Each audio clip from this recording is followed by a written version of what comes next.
Tu pourris tout le temps mes prises parce que tu fais des trucs genre...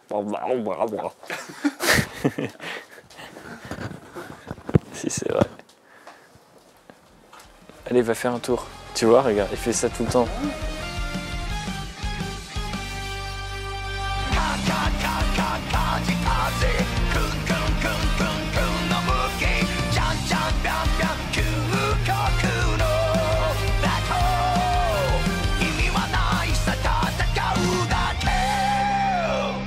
Mon coup de cœur cette semaine, c'est Oblivion Song de Robert Kirkman et Lorenzo De Felici. Putain. Ouais, je vais la refaire du coup. En plus, ouais, j'ai fait waouh, cet accent italien, c'est ouf. Mon coup de cœur cette semaine, c'est Gideon Falls, nouveau titre de Jeff Lemire et Andrea Sorrentino, sorti chez Image Comics. Alors pourquoi qu'il est bon ce numéro 1? C'est parce que ça insiste surtout sur une ambiance, une atmosphère qui est plutôt très bien foutu. On est dans une espèce d'horreur, je dirais à la Twin Peaks pour ce que je connais de la série. Donc une espèce de truc qui va s'installer de manière assez lente, mais ça va vous prendre un petit peu aux tripes.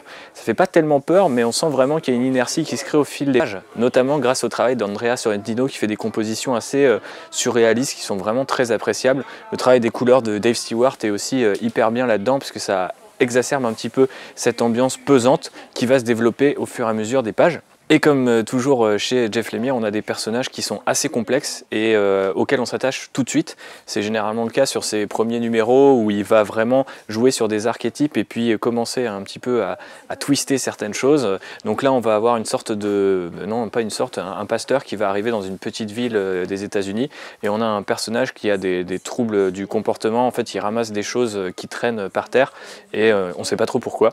Donc c'est tout plein de petits détails intrigants comme ça qui leur donnent tout de suite beaucoup de personnalité. On a vraiment envie de suivre la suite de leurs aventures qui va a priori virer au fantastique et à l'horreur, mais je vous en dis pas trop, je vous invite plutôt à découvrir le numéro qui est très joli, plutôt très bien raconté, même si on sait pas grand chose de ce que ça va vraiment raconter. La narration est super efficace, donc voilà, coup de cœur pour ma part que ce Gideon Falls numéro 1 à retrouver chez Image Comics cette semaine. Mon coup de cœur cette semaine, c'est Oblivion Song de Robert Kirkman et Lorenzo De Felici qui est sorti chez Image Comics. C'est le numéro 1. Mais non, on va pas parler du numéro 1. Bah non, on s'en bat les couilles parce que nous, on est en France, mon gars. La Startup Nation a réussi à avoir les 6 premiers numéros en un seul album grâce à l'opération de Delcourt Comics. Franchement, bien joué Thierry Mornay, ça fait plaisir. De quoi ça parle Oblivion Song? C'est un récit de science-fiction / fantasy où en fait d'un jour au lendemain dans la ville de Philadelphie aux États-Unis, il y a toute une partie de la ville qui a disparu et qui a été remplacée par une zone très bizarre avec des gros monstres dégueulasses, une végétation inconnue jusqu'alors. Donc c'est un peu la panique au départ et puis 10 ans c'est cool et l'humanité apprend à vivre avec cette catastrophe surnaturelle. Mais il y a un type qui s'appelle Nathan Cole qui a réussi en fait à aller dans la dimension où le reste de la ville a été transporté et qui est persuadé qu'il y a encore plein de survivants à sauver et donc il va faire des allers-retours de façon presque désespérée parce qu'il est persuadé qu'il faut sauver ces gens-là.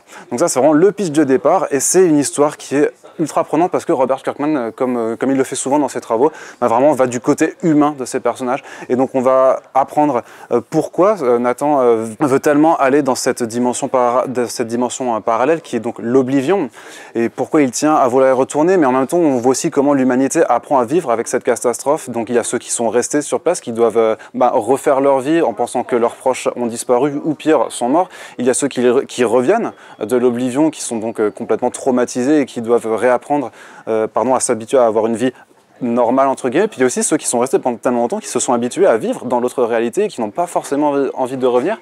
Mais quand on voit la dimension, les monstres qui sont dedans et tout ça, mais on se dit mais pourquoi ils vous auraient pas envie de rentrer chez eux? Et en fait, est-ce que c'est pas le monde réel qui serait plutôt une sorte d'enfer par rapport à l'Oblivion? On n'a pas encore la réponse, mais c'est super bien traité, justement, ça nous fait nous poser des questions. Et en plus, il y a tout un lore qui est développé avec cette dimension qui est l'Oblivion, que ce soit au niveau de ses créatures, qui sont superbement illustrées. Moi, j'adore le design qu'a fait Lorenzo De Felici. Il y a un mélange entre des créatures super organiques et des kaijus gigantesques. C'est vraiment très beau à regarder. Et on a aussi parce que c'est une autre dimension, un autre monde, donc il y a tout cet univers aussi qui a développé et qu'on découvre par petites touches. Le fait d'avoir le premier album avec les 6 premiers numéros, du coup ça permet d'avoir une belle entrée en matière, on n'est pas limité du coup par l'aspect des cliffhangers à la fin de chaque chapitre. Donc vraiment je vous le recommande, c'est un très bon démarrage. Et en plus pour une fois qu'on peut aller sur les forums ricains pour tous leur spoiler dans la gueule, franchement ça fait plaisir. C'est un coup de cœur rempli de tristesse pour moi aujourd'hui, puisque Hawkeye 16 vient de sortir et c'est le dernier numéro de la série. C'est toujours écrit par Kelly Thompson, dessiné par Leonardo Romero, avec Jordi Belair aux couleurs. C'était Hawkeye, c'était incroyable, j'adore cette série depuis le début. Je pense que sur les 25 numéros des coups de cœur, j'ai dû vous faire le forcing au moins une fois toutes les 3 semaines à peu près. C'est génial, c'est Kate Bishop, mon personnage préféré de tout l'univers Marvel, qui déménage à Los Angeles, il lui arrive plein d'aventures. C'est drôle, c'est bien écrit, il y a plein d'actions. Voilà, je peux que vous recommander Hawkeye. J'espère que ça sortira en France parce que Panini l'a pas encore annoncé. Kelly Thompson a teasé quelque chose à la fin du numéro et le personnage devrait revenir normalement au mois d'août. Donc je suis très heureux de ça. Et moi je vais continuer à suivre le travail de Kelly Thompson, parce qu'elle a signé chez Marvel en exclusivité. Et je pense qu'elle va se diriger vers les mutants, donc peut-être que je vais enfin relire du X-Men. Cette semaine, Jeff Lemire est à l'honneur puisque Thibaut vous a parlé de Gideon Falls et moi je vais revenir sur l'auteur avec un deuxième spin-off à Black Hammer. Donc Black Hammer, si vous ne connaissez pas, c'est un peu sa série anthologique sur son propre univers de héros qui revient sur le passé du genre super-héroïque du comics et qui est assez dense et incroyable. C'est arrivé chez Urban Comics il y a quelques mois et on vous en avait parlé assez. Et en fait, il a fait un premier spin-off du coup qui était sur Sherlock Frankenstein and the Legion of Evil. Donc Sherlock Frankenstein, c'était un des ennemis en fait de la team de Black Hammer et des autres héros de Spiral City, qui était mortel. J'en avais pas parlé parce qu'en fait je l'ai rattrapé un peu en retard. Et du coup cette semaine sort le deuxième spin-off, du coup Dr. Star and the Kingdom of Lost Tomorrows. Je l'ai écrit tellement c'était long et je m'en souvenais plus. Pourquoi c'est bien, pourquoi c'est mon coup de cœur? Parce que déjà ça permet encore une fois de rajouter plein d'embranchements à cet univers. Dr. Star, c'est un des personnages qui apparaissait en fait ici et là. On savait que c'était un des héros qui, durant le Golden Age de Black Hammer, participait en fait à la guerre. Et là, du coup, on revient sur ses origines, puisque en fait, on va le retrouver un peu vieux, qui va expliquer son parcours et tout. Pour rappel, Dr. Star, bon, si vous ne savez pas, c'est un genre d'hommage à Starman de DC. C'est un héros qui peut manier l'énergie cosmique pour faire un peu beaucoup de choses, notamment voler, se téléporter et déboîter des méchants. Et du coup, pourquoi c'est mortel? Parce que déjà c'est super beau, c'est dessiné par Max Fiumara, qui est un habitué de Dark Horse, notamment sur le Mignolaverse. Il avait dessiné des numéros de Ape Sapien.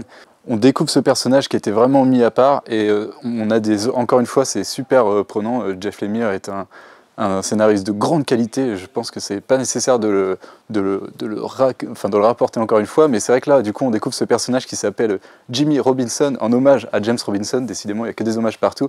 Et en fait, oui, on va découvrir ses origines et un peu son futur. Et franchement, je vous le conseille, évidemment. Il vaut mieux avoir lu Black Hammer avant, mais pour le moment, c'est assez séparé, là où Sherlock Frankenstein avait vraiment des liens avec la série principale.